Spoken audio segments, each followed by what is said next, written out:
A day in the life of a transaction coordinator, me. I'm going to be doing this kind of Q&A style, so let's go. Welcome back to Transaction Care. I'm your host, Lillian Hernandez, your resident care coordinator. And this is the #1 real estate show on the market. So if you haven't already, please hit that subscribe, follow, like button, share this with 5, 10, 15 of your friends, colleagues, coworkers, anyone you know that could benefit from this real estate education. I truly appreciate it. Your time is worth it, so let's coordinate. So as you see from the title of today's episode, I am going to be diving into a day in the life of a transaction coordinator from my perspective. If you don't know, I have been a transaction coordinator for almost 2 decades now. I've actually just worked in the real estate industry since 2004. Yeah, a long time. And I've been a solopreneur, entrepreneur, boss, whatever you want to call it, owning my own transaction coordinator business for the last 4 years, since 2008. So depending on when or where you're watching this, I'm in it for the long haul, as you can see. But my goal is to truly help more people wanting to either break into the real estate industry or maybe buy or sell a home, but you're just not quite sure what you're actually signing up for. So my purpose is to demystify the business of real estate, one episode at a time. So let's get into it. A day in the life of a transaction coordinator, me. I'm going to be doing this kind of Q&A style, so let's go. When do I start my week? I start my work week on Mondays. Some people start theirs, some people actually work 7 days a week, whether it's full-time, part-time, a couple hours here, a couple hours there. It truly just depends on your style of work. For me, I start my work weeks on Monday through Friday and generally stay within the 9 to 5 hours. And I do not work on the weekends. So unless there's something urgent or I just want to personally catch up on things, I do not operate before or after my scheduled hours that I've set for myself, or on days where I said I'm not working, which is the weekends typically. So with that said, the next question is, so what time do I start working? As I mentioned before, I generally like to start my day around 9 a.m. I'll say between 9 and 10 a.m. For some transaction coordinators and realtors, that may be considered late. For me, it's a good time. At this current moment, I don't have a high volume of transactions in my inbox. I have a good amount I have enough to have fun, pay the bills, save, invest, things like that. So I'm currently not running a high volume of files to require me to be present more than usual in terms of hours. So I generally like to start my day around 9 a.m. Unless something pulls me away, like an appointment or a meeting, anything of that nature. But I do my best to also not schedule meetings so early, just to kind of keep my mind right and making sure that I am getting my morning routine in as well, because that is a non-negotiable for me. Also, pro tip when starting your morning, if you know you're not going to be able to get to your inbox at 9 o'clock or 8 o'clock or whatever time you've set as your start time, carve out some time the night before and, maybe 20 minutes, an hour, whatever it takes to schedule out some of your emails to go out at that time, just to make, just to kind of give peace of mind to whoever wrote that email, knowing that you're acknowledging it, you're working on it, and that you are alive and well. One thing I've learned about realtors is that they definitely do panic when you don't respond to their emails, even if they've sent 15 emails within a 5-minute period. They need to know you are still alive and that you are working on their file. So what I like to do, if I know something is going to delay my morning, or I'm just not feeling well, or whatever the case, or I just need a break, right? I'm going to take a mental day off and tomorrow's just not going to be the day. The night before, I may put in a little bit of extra time to schedule out some of my emails, communicate that I'm going to be away from my desk, or just acknowledging that I'm working on it. So pro tip, if you are using Gmail, I love that you can schedule emails ahead of time to be sent out. any time or date that you want. So definitely utilize that feature. I don't use any other email services like AOL, Outlook, or Yahoo. So I'm not quite sure if those platforms use the scheduling tool, but to my knowledge, Gmail does have it. So I highly recommend, if you don't already, to use a Gmail account. What time do I stop working? So as I mentioned, I generally like to work between the 9 to 5, the standard, Monday through Friday, 9 to 5 hours, but I'm not always at my desk the entire day. So some days I'm able to work a couple hours and I'm done. There's always work to do. Don't get me wrong. I can always work ahead and, try and beat the punch, beat the deadlines some days, but if I feel like I'm done and I've met all my deadlines, I'll just stop for the day. And that's a luxury and a privilege of working for yourself and working from home, is being able to kind of control when you work, how you work. But when it comes to working in real estate, especially as a transaction coordinator, there is this unspoken expectation that you need to be at your desk when realtors need you, or when you basically, when you are being reached out to, you need to be present and responsive. I personally go back and forth with that mentality because I don't feel like it's healthy. I feel like, yes, respond to the emails that you have, but I don't feel like everything that comes into your inbox needs to be done at that very second, unless it's affecting the progress of a transaction or it's going to affect the closing coming up, right? Most transactions are within a 30-day on average period. So you have some time from day one to get things going. You could do a bunch at the beginning. You can spread out your tasks throughout the 30 days and make sure everything's done accordingly. So some days, like I said, I'm working a couple of hours. Some days I'm working all 8 hours. Some days I'm working longer hours. I personally like to make the beginning of my week a little bit more, my workload a little bit more intensive and heavier. So then that way, the end of the week, which oddly is when I get a lot more newer transactions and things tend to close at the end of the week. So there's a lot of frantic energy that occurs at the end of the week, at least from my experience. So I try to keep Thursdays and Fridays a little bit more open, so where I'm not frantic and panicking like most of the people in my inbox are, because things are closing. It's about to be the weekend, so they know they're not going to get a response from myself or escrow or lenders. So let me know in the comments if you've experienced this as a transaction coordinator, or if you're just watching this and you've experienced this in your own career, where the end of the week, Thursdays, especially Fridays, there's a lot more panic or urgency in everyone's emails, and because they know the weekend's coming and they're not going to get a response from anyone for at least the next 48 hours. So let me know if that's something you've encountered, because that's definitely something I've noticed as a pattern in my week. So that's just a part of my, I guess, day in the life, where I like to get a lot more done Monday through Wednesdays. And I'll be honest, when it comes to Wednesdays, after kind of working an intensive couple of days, I go easy on myself. I don't try to plan too much in the middle of the week, because I know I'm still in grind mode, but I also know I'm kind of winding down towards the end of the week. So it all truly just depends on your workflow, your expectations, your boundaries, what you choose to your input and your output in terms of your day. So when it comes to stopping when I work, it just depends on my workload that day and what I've gotten done. So, but for the most part, 5 p.m., hard stop, no ifs, ands, or buts. Like I said, unless something is an emergency and or urgent, which is very rare, especially after hours. There's not much happening because everybody's closed. It's technically after hours for everyone. Do I still work even when I've shut down?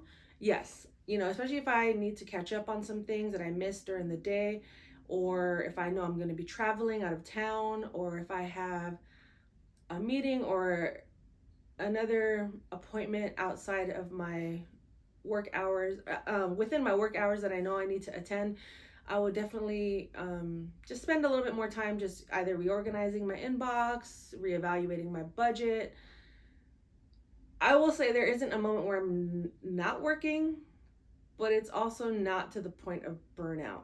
At least I do my best to not get to that point. It's mostly a feeling that I have, and especially when I've hit a certain hour, I'm just kind of like, "Oh, do I really want to keep going, or do I need a nap?" Naps are great. Take naps. And on that note, when do I take breaks? As often as needed. Yes, I said it. It's okay to take breaks. It's okay to take breaks.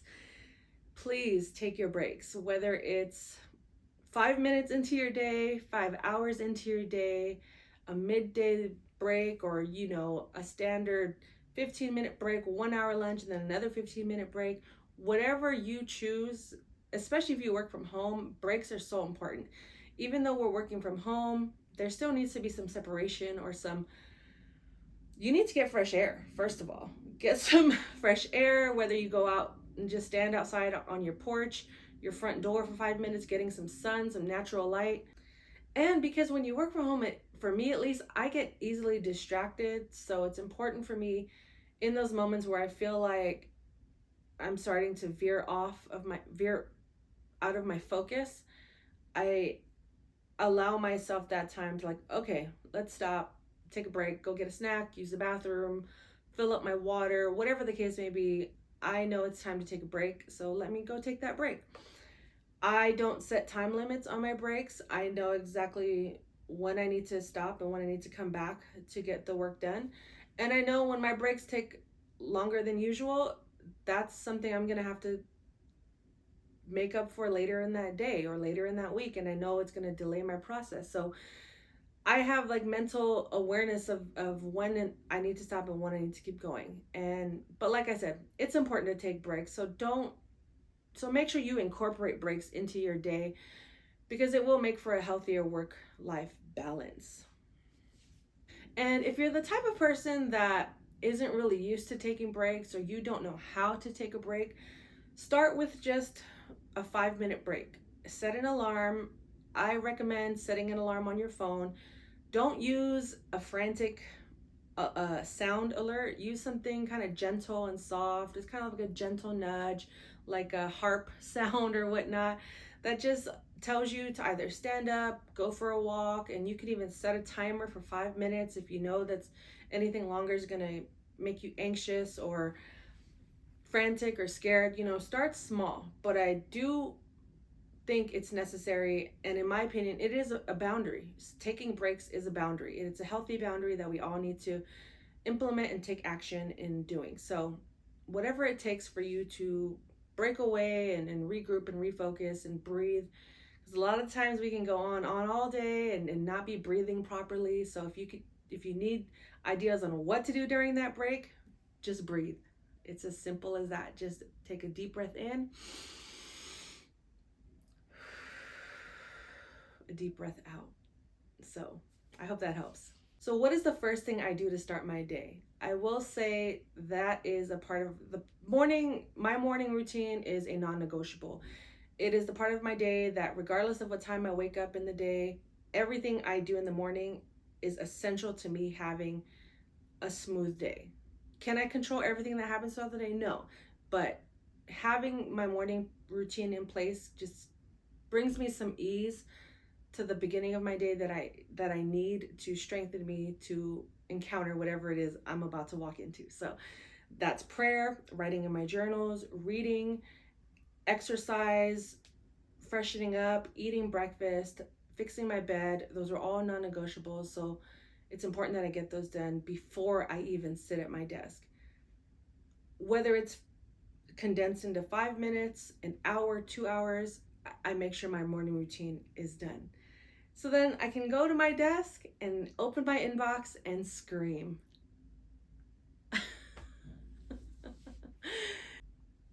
I might scream a little bit when I open my inbox, but lately I've actually just been working on saying more affirmations,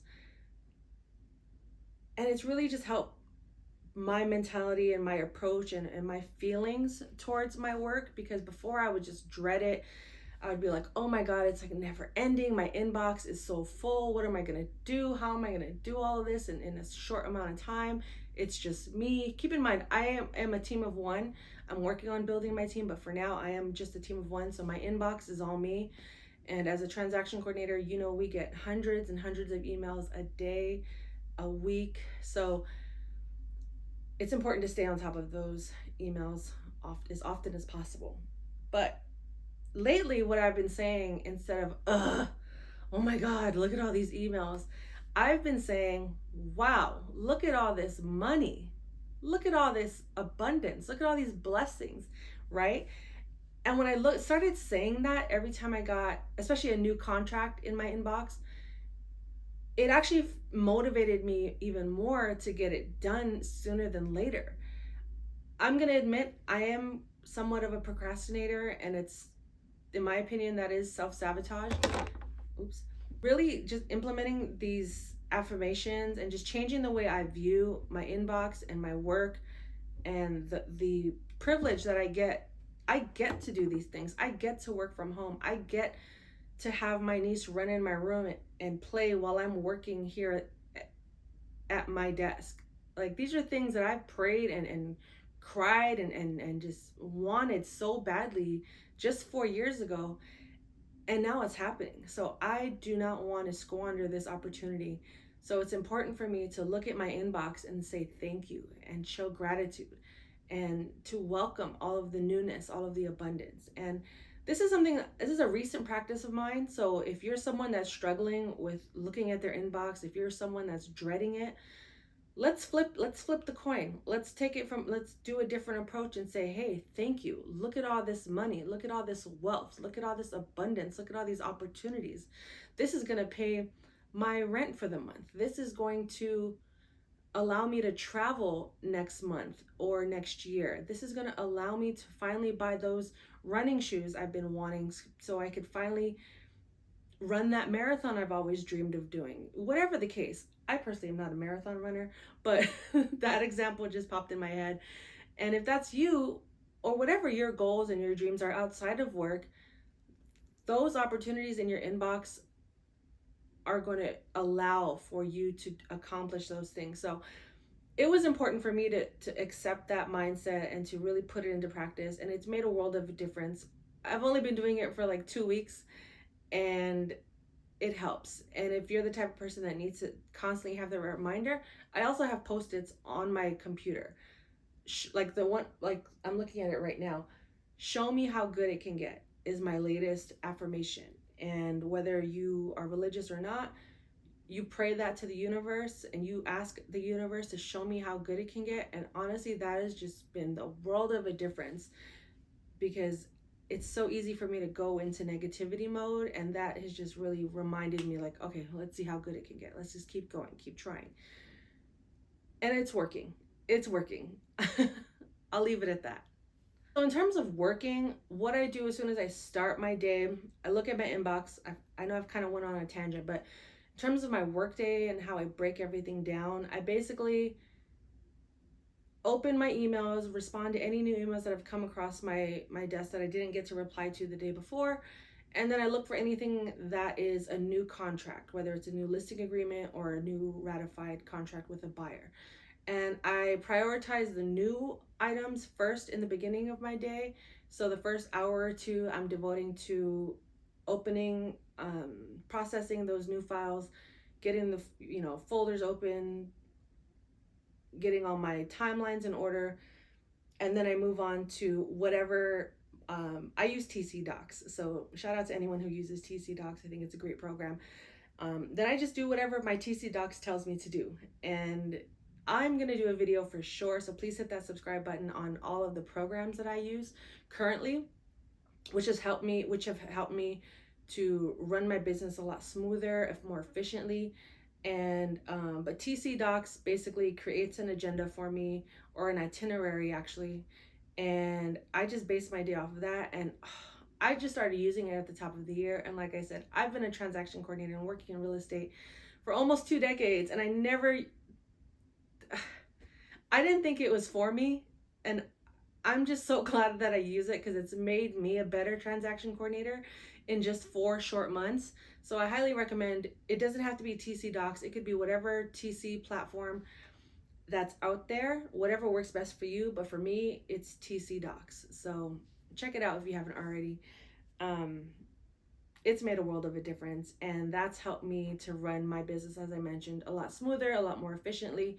And I'm so glad that I have it in place. So yeah, it provides an itinerary for me. And then, throughout the day, I just refresh my inbox and make sure I haven't missed anything that's urgent. And then if I'll continue to reply. I will carve out or time block a time throughout the day where I only reply to emails. Whether it's for 20 minutes. I try not to spend too much time only replying to emails because that can get time consuming. But anything new or urgent that is directed at me, I will definitely do my best to reply to everything, just to acknowledge it. It doesn't mean I'm doing that task in that moment, but it's just like I mentioned earlier, to give my realtor peace of mind, or whoever sent me that email, just that peace of mind that I got it, I'm working on it, and then I move on to whatever I have to do next in my itinerary. And that's worked for me, to be honest. Final question is, how does my perfect day flow and what does it feel like? Before I answer that question, comment below what your perfect day looks like. What does it feel like? Where are you? Who are you with? I would love to know, because I feel like that's something we don't often think about or we think is attainable. And I truly do think it is. Um, we just have to speak it into existence and do the work to get towards making that happen. You know what I mean? So let me know in the comments your perfect day and how it feels. And let's start a dialogue. Let's promote this life that we want to live and see it out. I believe in it. So let's do it. So currently, as I mentioned, I am doing this on my own. So in a perfect world, or in my perfect world, I have my Voltron, my dream team, the people in my corner that are helping me run my business, as well as freeing up more time for me to focus on in other areas that I'm passionate about, such as doing these videos or creating content online, blogging, making reels and TikToks. I thoroughly enjoy that stuff. Interviewing other transaction coordinators, realtors, people within the industry. I want to do more of that. Coaching, mentoring. These are things I'm passionate about and I want to see happen in the near future for my business and as a part of my legacy. And I can't do that just working alone. Like, I'm hitting my max right now. I'm at capacity with what I can do on my own, and knowing that I have a team to help me kind of facilitate all of that and to free up some of my time is what's a priority for me at this moment. So that's a part of what a perfect day would feel or look like, is having that support system in place to just kind of keep the machine going, and making sure that everything I'm doing is to feed my goals and my passions, to help people, and to also create income for someone else. That's something I haven't done yet, and it's something I know will happen in the very near future. So, with all of that said, I truly do hope that this information helped you or will help you in your journey. Comment below your favorite part, clip it up, repost it on your Instagram, your Facebook, share this entire video with your crew, your colleagues, your Voltron. I hope it can just help and make your day a little easier, and also just give you an insight onto how my day operates. No 2 days are exactly the same. I could have my schedule laid out perfectly, and then one little curveball will come in and just throw it all off. So I should have mentioned that earlier, but basically, just always be prepared for the curveballs. You can't control everything that's going to happen. You could be closing, and that day they decide to add another buyer to the contract, and then everything has to be redone, re-signed, or it falls out.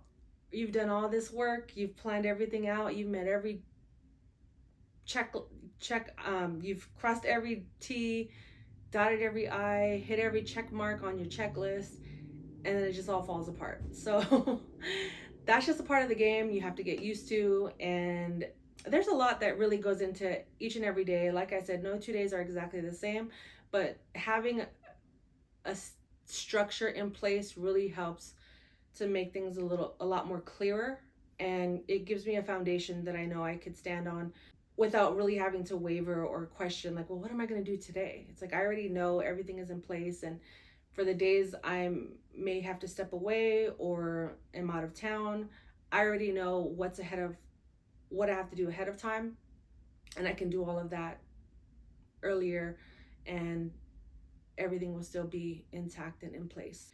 So I hope you found this Q&A helpful. Like I said, please share this with your colleagues and coworkers. I truly appreciate it. We are building this community together, and I want to make sure I'm reaching those that truly, absolutely need this information.